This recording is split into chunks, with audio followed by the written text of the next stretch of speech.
Hello, आता आपण बघूया लग्नानंतर होईलच प्रेम याचा एपिसोड रिव्ह्यू. कालच्या भागात आपण बघितलं वसू आणि रम्या काहीतरी पुरावे शोधायला फार्म हाऊसवर आलेले असतात. तेव्हा त्यांना पुरावे काय खूपच घबाड हाती लागतं. त्यांना सगळे जीवा आणि काव्याचे फोटो हाती लागतात. तेव्हा ते इतक्या खुश होतात की रम्या बोलते, आई कसले कसले फोटो आहेत. तेव्हा वसू बोलते, अगं पण तुझ्या लक्षात येते का या फोटो आपले किती काम करणार आहेत ते. रम्या आणि वसूला त्या सुटकेसमध्ये टॅब भेटतो तेव्हा ते खूप खुश होतात. रम्या बोलते की माझी पर्स दे, पटकन ती चार्जर काढते आणि चार्जिंगला लावते. तर त्या टॅबमध्ये इतके सारे फोटो त्यांना जीवा आणि काव्याचे भेटतात, त्यांचा व्हिडिओ असतात. तेव्हा ते इतकं खुश होतात की आई काय काय भेटले बघ ना, रोमॅन्टिक डान्स पण करतायत. चल चल पुढचे फोटो बघूया. तेव्हा पुढच्या फोटोमध्ये अनिशा आणि जीवा असतो. तेव्हा काव्या बोलते सांगितलं होतं ना, तेव्हा रम्या बोलते तिच्या आईला की सांगितलं होतं ना, हिला सगळं माहिती असणार, मूर्ख कुठली. तेवढ्यात तिला आशाचा फोन येतो. तेव्हा रम्या बोलते की हिचं काय, ही कशाला मला फोन करते. तेव्हा रम्या कट करते फोन. तेवढ्यात आशा पुन्हा फोन करते. तेव्हा वसू बोलते उचल बाई, तू जोपर्यंत तिचा फोन उचलणार नाही ती तुला सारखा फोनच करत राहील. तेव्हा ती फोनवर आशा उचलते आणि बोलते की काय ग आशा तुझं. तेव्हा आशा बोलते की अहो ताई, तुमची रूम आवरायची की नाही ते विचारायचं होतं. तेव्हा रम्या बोलते की तू काही फालतूचे क्वेश्चन करत नको जाऊस. तेवढ्यात आशा फोनवर असते रम्यासोबत.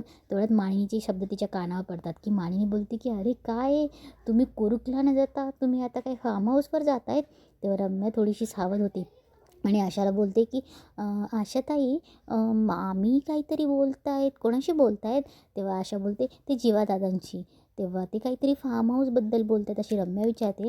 तेव्हा आशा बोलते हो, ते कुठे जाणार होते. तेव्हा आशाकडनं ती कळवून घेते की फोन जीवादादांचा आहे आणि ते फार्म हाऊस येत आहेत, ते फार्म हाऊसवर येत आहेत, त्यांची ट्रिप कॅन्सल झाली म्हणून.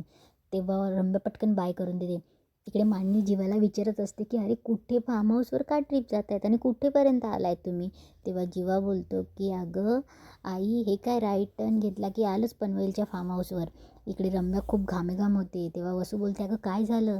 तेव्हा रम्या बोलते की आई अगं हे सगळे ट्रिपला जाणार होते नाही का. तेव्हा वसू बोलते अगं ते आपल्यानंतरच तर निघाले ना. तेव्हा रम्या बोलते की अगं आई ऐकून तर घे ना पूर्ण. ते जाणार होते आणि त्यांची ट्रिप कॅन्सल झाली आणि ते आत्ता इथे येत आहे. तेव्हा वसू बोलते अरे देवा. तेव्हा रम्या सांगते. तेव्हा वसून त्यांना काही कळत नसतं. तेव्हा वसू बोलते की रम्या आता पटकन आपण काय करू, ही सगळे पुरावे आपल्या बॅगांमध्ये भरू. तेव्हा ते बोलते की अगं बॅगा खालीच राहिल्या वाटतं. तेव्हा ते वरतून बघतात तर बॅगा खालीच असतात. तेव्हा वसू बोलते की जा जा रम्या, पटकन बॅगा घेऊन ये, नाही तर ते लोक येतील. रम्या पळत पळत बॅगा घ्यायला जाते आणि ती बॅग उचलते. तेवढ्यात जीवान त्यांची गाडी फार्म हाऊसमध्ये एंट्री करते. रम्या कशी बशी पटकन बॅग घेऊन रूममध्ये पळते.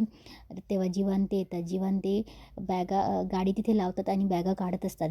तेव्हा जीवाचं लक्ष त्या शेकोटीकडे जातं आणि जीवाला सगळं मागचं आठवतं. त्याच्या बड्डेच्या दिवशी शेकोटीने त्याला कसं स्वतःचं टॅटू जाळून घेतलं होतं ते.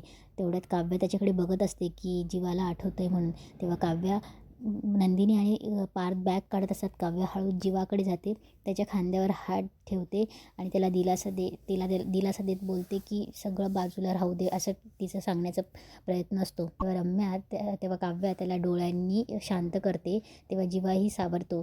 तेव्हा काव्या पुन्हा बॅगा घ्यायला पार्थ त्यांच्या पाशी जाते. तेव्हा जीवाचं अचानक वरती लक्ष जातं. इकडे वसू पटापट बॅगा अजून काही पुरावे सापडतात का बघत असते. तेव्हा वसूला एक गिफ्ट सापडतं. त्या गिफ्टमध्ये ते गिफ्ट जीवाने काव्यासाठी दिलेलं असतं, पण ते वसूला अंधार असल्यामुळे वाचता येत नसतं. वसू पटकन लाईट लावते आणि तो लाईटही फ्लिकर्स करत असतो. त्याच्यामुळे वसू लाईट तसाच चालू ठेवते आणि बघते. हेच लक्ष जीवाचं जातं की लाईट का चालू आहे. तेव्हा जीवा बोलतो की मला एकदा जाऊन बघायला पाहिजे. तसे पुरावे तर तसे काही नसतीलच, पण तरी मला जाऊन बघायला पाहिजे. म्हणून जीवा वरच्या दिशेने रूमकडे जायला निघतो. तेव्हा रम्या आणि वसू पटकन घाईघाईत त्यांच्या बॅगांमध्ये सगळे पुरावे भरतात आणि जायला लागतात.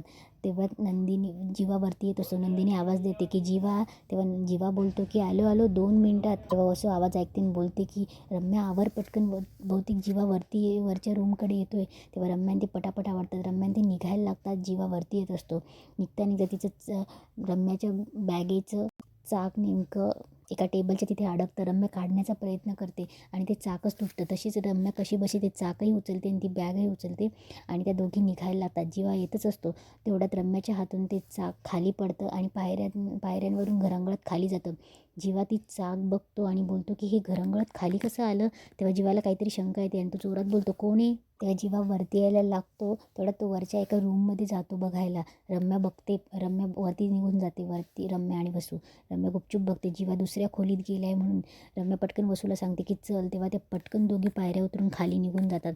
इकडे जीवा तेवढ्यात मांजरीचा आवाज येतो. जीवा बोलतो की कदाचित या मांजरीमुळे हे चाक घरंगळत खाली आलं असेल. तेव्हा जीवा पुन्हा वरच्या रूममध्ये जातो. बघतो तर त्याची सुटकेस रिकामी असते आणि तेव्हा त्याला दिलासा येतो की सगळे पुरावे नष्ट झाले आहेत म्हणून. तेवढ्यात नंदिनी आवाज देते. जीवा पार्थ बोलत असतो कसला आहे व तुमचा नवरा, एका कामाला येत नाही. तेव्हा नंदिनी बोलते अहो मी आहे ना, मी आवरते ना सामान. तेव्हा पार्थ बोलतो हे बरं आहे तुमचं, घेतली नवऱ्याची बाजू लगेच. तेवढ्यात काव्या मागून येत असते. काव्यालाही त्या मागच्या आठवणी थोडंसं अस्वस्थ करत असतात. नंदिनी, पार्थ आणि काव्या आतमध्ये एंट्री करतात. तेवढ्यात वसून ते बघून त्यांना गुपचूप पटकन बाहेरच्या दिशेने निघतात आणि पळतात तिथून. तेवढ्यात जीवा खाली येतो. तेव्हा पार्थ बोलतो अरे कुठे गेला होतास रे, एक नंबरचा बदमाश आहे, कामं करायला नको तुला. तेव्हा जीवा बोलतो बॉल आणायला गेलो होतो. तेवढ्यात ते सगळे बॅगावरती घेऊन जातात आणि मस्त खाली येऊन क्रिकेट खेळतात. ते मस्त क्रिकेट खेळत एन्जॉय करत असतात. नंदिनी आणि काव्या एका साईडनं असतं. तेव्हा नंदिनी बोलते, काव्या बॉल मारते. तेव्हा नंदिनी बोलते नो बॉल नो बॉल. तेव्हा काव्या खूप खुश होते, ताई नो बॉल आहे ना, आता माझी ताई म्हणाली म्हणून नो बॉल. तेव्हा सगळे बोलत असतात की चीटिंग चीटिंग. तेव्हा काव्या पुन्हा बॉल टाकते. तेव्हा पार्थ कॅच घेणार. पार्थ बॉलिंग करत असतो, कॅच घेतो आणि मुद्दामच कॅच सोडून देतो. तेव्हा जीवा बोलतो ए का कॅच सोडलास, तू मुद्दाम करतोय माहिती मला. तेव्हा ते एन्जॉय करत खेळत असतात. तेव्हा पार्थ काव्याला आऊट करतो. नंदिनीची बॅटिंग येते. नंदिनी खेळत असते. तेवढ्यात जीवा तिची बॅट पकडतो आणि तिला शिकवत असतो बॅट कशी पकडायची म्हणून. तेव्हा पार्थ आणि काव्या मुद्दामच तोंड बाजूला करून घेतात एकमेकांकडे बघून. पार्थ काव्याला बोलतो मी पण तुम्हाला बॉलिंग कशी करायची शिकवू. तेव्हा काव्या त्याच्याकडे रागाने बघते. तेव्हा पार्थ बॉल मारतो आणि नंदिनी आणि जीवाला लागतो. तेव्हा ते दोघं सावध होतात. नंदिनी पण आऊट होते. जीवाची बॅटिंग येते. जीवा बॅटिंग करत असतो. काव्या फिल्डिंग करत असते. काव्या हळूच त्याचा स्टंप बाजूला करून घेते आणि जीवाला आऊट करते. आपले रम्या आणि वसू घरी येतात. तेवढ्यात मानिनी त्यांना बघते. तेव्हा ते दचकतात. तेव्हा मानिनी बोलते दचकायला काय झाले, आणि असंही तुम्ही सकाळीच गेला होतात ना लग्नाला, काय झालं अचानक कसे परत आलात. इकडे जीवा, काव्या, नंदिनी आणि पार्थ मस्त खेळून थकलेले असतात आणि मस्त लॉनवर झोपलेले असतात. तेव्हा पार्थ आणि जीवा एकमेकांशी बोलत असतात की स्वयंपाकाचं काय आहे. तेव्हा पार्थ बोलतो ह्या मुली बघतील ना काय. तेव्हा ते दोघींना आवाज येतात. जीवा बोलतो की नंदिनी उठ, दुपारचं काय झोपते, स्वयंपाकाचं काय. तेव्हा पार्थही बोलत असतो काव्या उठा उठा. तेव्हा काव्या आणि नंदिनी उठतात चिडून आणि तेव्हा काव्या बोलते काय आहे सतत भुनभुन भुनभुन, रोज आम्ही स्वयंपाक करतो ना, आज तुम्ही बघा काय करायचं ते. तेव्हा पार्थ बोलतो ओ मागच्या वेळेस मी केला होता. तेव्हा काव्या बोलते देशमुख मागच्या वेळेस एकदा तुम्ही स्वयंपाक केला होता, रोज आम्ही करतो. तेव्हा आम्ही नाही म्हणत आज आम्ही केला आणि उद्या नाही करणार म्हणून. तेव्हा काव्या बोलते आम्ही म्हणतो का स्वयंपाक का करतो आम्ही रोज म्हणून. तेव्हा पार्थ बोलतो स्वयंपाक कोणी करायचं या आयडियावर माझ्याकडे एक आयडिया आहे. तेव्हा काव्या बोलते काय. तेव्हा पार्थ बोलतो चिठ्ठ्या. तेव्हा पार्थ चिठ्ठ्या टाकतो. तेवढा काव्या बोलते माहिती आहे याच्या चिठ्ठीवर यांचे दोघांची नावं नसणारच आहे, आपलंच नाव असणार आहे, मला ना आपल्या वाटण. तेव्हा नंदिनी बोलते तू नको टेन्शन घेऊ, यांच्या दोघांचं नाव नसेल ना तर आपण पुन्हा चिठ्ठ्या टाकूया. तेव्हा काव्या बोलते ठीक आहे. तेव्हा जीवा बोलतो ए चकाचक बाई किती बोलतेस हं, काढ ना चिठ्ठी. तेव्हा नंदिनी चिठ्ठी काढते आणि बघत राहते. इकडे वसू आणि रम्या टेन्शनमध्ये येतात की मानिनीला काय उत्तर द्यायचं म्हणून. तेव्हा रम्या आणि वसू घाबरतात काय बोलायचं म्हणून. तेव्हा वसू बोलते अगं काल नाही का विक्रम ओरडला रम्याला की ऑफिसची कामं लोगोचं काम राहिलं आहे म्हणून. आणि तेव्हा मग त्यामुळे तिचं मनच लागे ना अगं प्रवासात. मग तेव्हा रम्या बोलते हो ना, आणि म्हणून लग्न कॅन्सल करून आम्ही लगेच निघालो.